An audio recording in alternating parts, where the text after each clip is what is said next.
Alright, let's get started with some tranquil music from Monster Hunter Wilds in the background. The first two episodes of Daredevil Born Again aired on Disney Plus last night / this morning. I watched them at 6 this morning. I was very eager because I'm a big fan of the Netflix Daredevil, which this is now sort of following on from. Thank you for that, Ormrad, by the way. I'll properly thank people once I'm done rambling. But before I get into spoilers, I'll warn you before I get into specific spoilers. My overall thoughts are kind of, it was okay at best. It was just okay, and that's me being very generous. It's only 2 episodes, so like 2.5 hours in total, or maybe like 2 hours on the dot. I think it was a 50-minute episode, and about that for the second one. I was expecting better, and as I was watching it, I was silently thinking to myself, come on, do better. Please be better. Why aren't you being better? This isn't that great. And thinking about the story afterwards, like what's presented thus far, it's very clear to see there's 2 things being mashed together if it doesn't quite work. So I did some looking into it, and I posted some of what I found in the Discord today. So, the preamble. Originally, Daredevil Born Again was not going to be connected to the Netflix Daredevil at all. Charlie Cox was still going to be Daredevil, and Vincent D'Onofrio was still going to be Kingpin, but they were not the same versions of those characters that were in the Netflix show, even though the Netflix show was sort of softly implied to be in the MCU. It wasn't officially. Which means, if you go by the MCU, the very first viewing of what they originally planned of this Daredevil would have been in Spider-Man No Way Home, when he had a little cameo in that. And this version of Kingpin would have first been seen in Hawkeye on Disney+. And that kind of mashes up that was originally not meant to be the same characters, because in Hawkeye, Kingpin gets hit by a car and smashed through a brick wall and is fine. And I'm pretty sure he ripped the door off a car with one hand. So he was borderline superhuman, which is not the version of him that existed in the Netflix show. So anyway, they had this idea for Born Again, same 2 actors but completely different. They got 6 episodes into filming an 18-episode season, looked at what they had, and collectively decided, this isn't really working. So they got rid of the writers, and they brought in some people, and retroactively decided, okay, we're going to canonize the Netflix show, which means we need to change some stuff. They wrote 3 new episodes, including a brand new pilot, so episode 1 of the 2 that aired is completely new, and they shot some pickup stuff and wrote some pickup stuff for the episodes that had been finished to fit the new mishmash of the Netflix show and these new episodes. And you can really tell. You can really tell. Slight spoilers for what they were originally going to do based on what happens in episode 2 of Born Again without going into super specifics. What they clearly originally were going to do was have Kingpin appear in Hawkeye. He's just a crime boss. He's got a criminal empire. And then he's going to run for mayor. And that was the focus of Born Again. He runs for mayor on the back of a campaign that says, no vigilantes. Daredevil's a vigilante. They butt heads. That's clearly what they were originally going to do. And then they introduced White Tiger as well, which I don't... I'll give that a chance. There's more to do with that character, but I don't like what they've done with him so far. But that's another story. So that's clearly what they originally had, but then they had to take all the baggage from the Netflix show, which was really good, and fit it into what they had already. And for this to work, they've ignored some of the established arcs and lore from Netflix, and there's much worse things I'll get into when I'm talking about spoilers, but in terms of spoilers for specifically just the Netflix show, because it's important how that Netflix show ended off. Quick recap of it also, season 1 really good, season 2 I think suffered because of setting up the Defenders show that Netflix did, and the Elektra stuff I didn't like, but that's just me personally. 3rd season, pretty decent. Like, the stuff with Kingpin and Daredevil remained very good throughout. Bullseye was okay, but anyway. Season 3 ends with Kingpin breaking Bullseye's back after Bullseye's attempting to kill him and his wife Vanessa. Daredevil stops him, and then him and Fisk fight, basically to the death. It gets to the point where Daredevil has clearly won the fight. He is beating the crap out of Kingpin. Blood is splattering everywhere. It's a very great scene. And Kingpin's life has been ruined. His criminal empire's fallen. He's already arrested. He's going back to jail, whatever. So he wants one last petty victory over Matt. So he tries to get Daredevil to kill him. And Daredevil comes really, really close to killing him. He's about to snap his neck, and he screams at him and relents at the last possible second, and then has this great speech where he's just screaming at him. And I'm pretty sure Charlie Cox must have actually wrecked his voice, because you can hear him straining through it. Like, it really sounds like his voice is in pain. Where he's just screaming about how he's won and the city's beat him. And they come to an accord, sort of, where he says to Kingpin, if you reveal my identity to people, or you go after Karen or Foggy, I will go after your wife. That is the deal they strike, because he's not willing to kill Kingpin.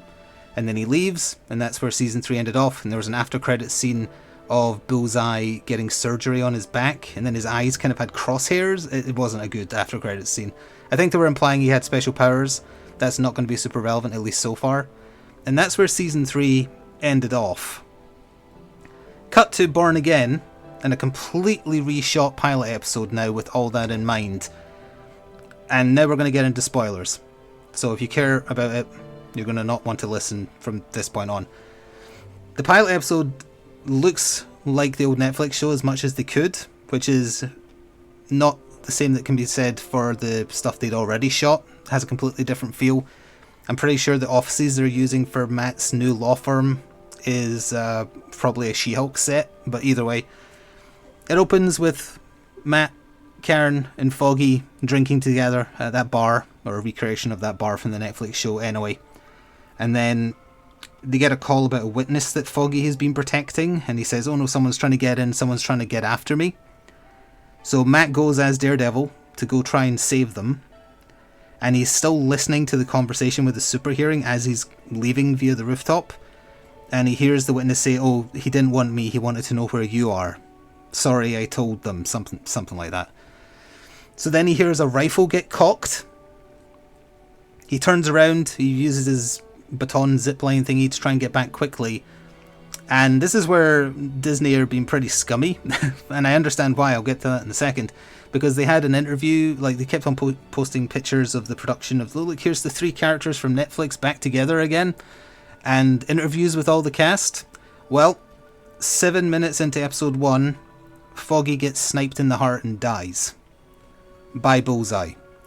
Why Bullseye specifically wants to kill Matt and not go after Kingpin is not addressed, at least so far. But he snipes and kills Foggy, and then rather than snipe Karen, even though he's quite willing to snipe 2 people that just walk out the bar to see what happened, he decides, no, I'm going to go shoot her at point blank range with a silenced pistol, so that I can say to her the line that I said to her in season 3 that everybody loved, where he just looks at her while dressed as Daredevil and says, hey Karen. They do that again. But then Daredevil intervenes and saves Karen. They fight in the bar. It wasn't a great fight sequence. There's too much crap in the way and you don't see enough of the actual fighting. It is kind of fun that Daredevil just keeps on getting covered in throwing knives because Bullseye just keeps on chucking them at him. They fight up to the rooftop, all the while Daredevil's listening to Foggy's heartbeat fading away. On the rooftop, he pulls Bullseye's mask off to see that it's him, asks him why he did it, he just laughs at him. He hears Foggy's heart stop, and in a fit of rage, he chucks Bullseye off the roof. And I kind of like the bluntness of him doing it, because he just grabs him by the side of the head and shoves him, and then it's a big wide shot and you just see him fall to the floor of a 3-story building and splat on the floor, although he doesn't die, weirdly, but either way. That's kind of okay, even though I don't like that Kingpin couldn't push him over the edge and Bullseye did. And then you have that Foggy died. So I was thinking as I saw this, or afterwards, people are going to be really pissed that you killed Foggy. So why did you do something that stupid? And I realised it's because they still needed to use the existing footage, and it would have made no sense that Matt's childhood friend, who is also a lawyer, was not in partnership with him at his new fancy law firm outside of Hell's Kitchen. So their solution to that was to kill him off. Their solution for not having Karen around most of the time was that after Foggy died, they kind of fell out and didn't talk. So the first time they communicate is connected to the main story of Born Again. So that's how they get her out of the picture as well. Which means they basically wrote off a lot of the Netflix stuff and kind of tried to just cram it. It's like cramming a square peg through a circle. It's not quite working, and some of it's getting like cut off and falling to the floor. Yeah, Bullseye lives barely, and then there's a court scene where Matt gives testimony, and after giving it, and Bullseye gets sentenced. Also, Bullseye doesn't look like he's suffering any injuries, or has suffered any more injuries after that, weirdly. Like, he should have a broken back again. But the judge asks him if he has anything to say about what he's done, and he just says, nope. And I was thinking, surely he'd, like, have something to say, like he'd want to gloat, or he'd want to point at Matt and say, by the way, everybody, the reason I did this is because that guy's Daredevil. So I was thinking, why doesn't any of that happen? And it's because they couldn't have that happen, because they need that to kind of be forgotten. Possibly until the episodes that they actually wrote with it in mind. But they had Bullseye just sit there and just not say anything beyond, nope, don't have anything to say. Because it was all newly shot stuff. So that wasn't great at all. Like, that, none of that works. I hate that they killed Foggy, and none of the writing for the conversations was great either. Their fight was kind of okay, and then it does a 1 year skip. Like, all that happened, and then a year skips back, and then that's when they get to the stuff that they've actually shot for Born Again, where Matt doesn't live in Hell's Kitchen anymore. He's got a new partner that he has a law firm with. They're doing very well for themselves. They're not with the DEA anymore. Completely ignores... Oh yeah, I forgot to mention the FBI guy from season 3 of Daredevil, like his sacrifice. That's another thing. Wilson Fisk running for mayor, based on the Wilson Fisk that was in the Netflix Daredevil, makes absolutely no sense. He is a convicted murderer. I can't remember specifically how many murders. Like, he did so many murders in the Netflix show. He was convicted. He was under arrest. He was working with the FBI for leniency. But he's a convicted criminal who would not be able to run for mayor. And they have a few throwaway lines where, like, oh, it's 50% of the cops hate him, but 50% of the cops actually kind of like him. That could not be possible. Would not be possible. And 50% of the people kind of like him. Most of them think he's bad. Oh, but they don't like vigilantes for some reason. So they're kind of on his side, and he wins with like 53% of the vote or something like that, and gets elected at the end of episode 1. Yeah, well, they got kind of lucky with how American politics are right now, that it's more believable, but it still isn't believable in general. And they're definitely wanting to do this thing where they're trying to show the juxtaposition of Daredevil and Kingpin, which is why there's this pretty cool background that I've used for this picture, where they both kind of have this anger inside them, and they channel it in different ways. Like, Kingpin's channels it into doing bad things, but Matt channels it into doing good things, like punching criminals in the teeth. So that's definitely what they're going to do. And then, like, the actual setup for what they originally had, apparently part of the thing that scared them about it not being what people wanted is Matt didn't even wear the Daredevil costume until episode 4, which proves they missed the complete point of the Netflix show. He doesn't get the costume in season 1 of the Netflix show until the finale, or the penultimate episode, one of the two. It didn't matter. It was the good story, the good characters, the good acting. It didn't matter that for 90% of that first season he's just wearing like body armor, sportswear, and a mask around his head, or, you know, a scarf or something around his head. Not having the costume didn't matter. So that proves to me that they didn't really know what made that show so good. But the setup, it has potential. Like, the setup is White Tiger has been vigilanteing around New York. He, out of costume, sees a guy getting picked on by 2 thugs. He intervenes and accidentally throws one of them into a train, which looked sillier than I think they meant it to be. And then the other guy, upon seeing that happening, suddenly pulls out a gun and a badge and says, hey, we're NYPD, NBC, I'm trying to talk here. It turns out it was actually 2 crooked cops, beating up an innocent guy who runs off. They arrest the person who's actually, as it turns out, to be White Tiger. And he gets beaten up, and they try and get him to give a confession that, nope, there wasn't anyone else there. You just picked a fight with 2 cops, and you have to agree to this or we'll kill you. So Matt is defending him because he knows he's telling the truth, because he can hear people's heartbeats, so he knows when they're not, you know, when they're lying, etc. So that's setting up for him to butt heads with crooked cops. Episode 2 ends with him finding the witness that White Tiger saved on the subway, while the crooked cops just go there to kill him, as in kill the witness, which is a bit extreme. Matt's there instead. He refuses to tell them where he went, and the police pull a gun on him and are about to kill him, so he has no choice but to quite viciously... I'm not actually sure if he kills them or not. I hope he has not killed them, but he certainly hurt them very badly. There's a lot of blood, which is them also saying, oh look, see, we can be like the Netflix show that showed realistic violence. Look at all this blood, even though it's CG blood and didn't look that real to me, but whatever.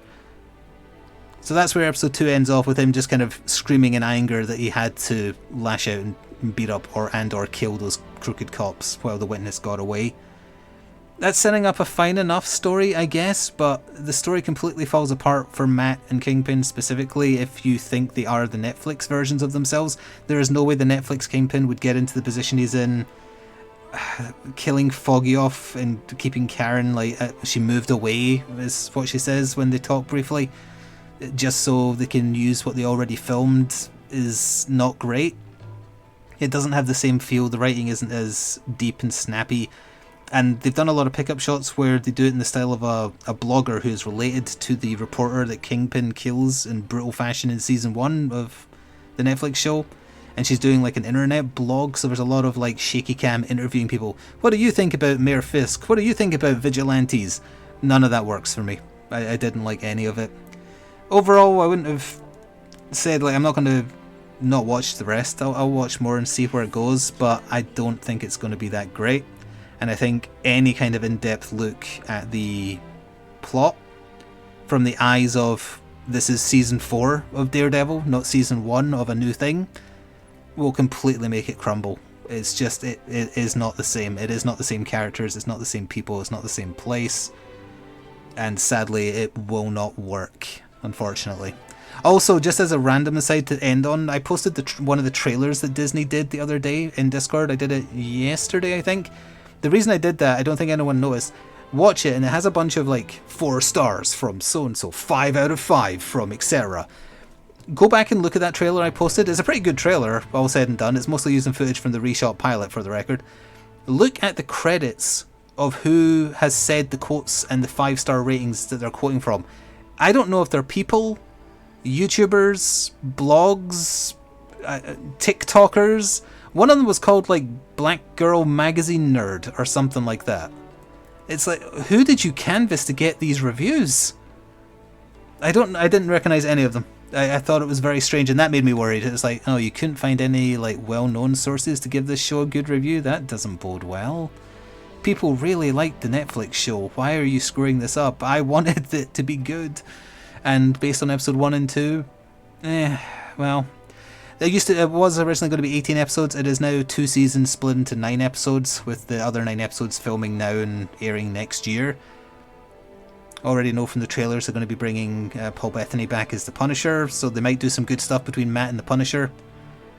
But it's not the same, sadly. So I wasn't particularly impressed, and I guess we'll see. But if you were hoping for more of the Netflix Daredevil, you will be sorely disappointed.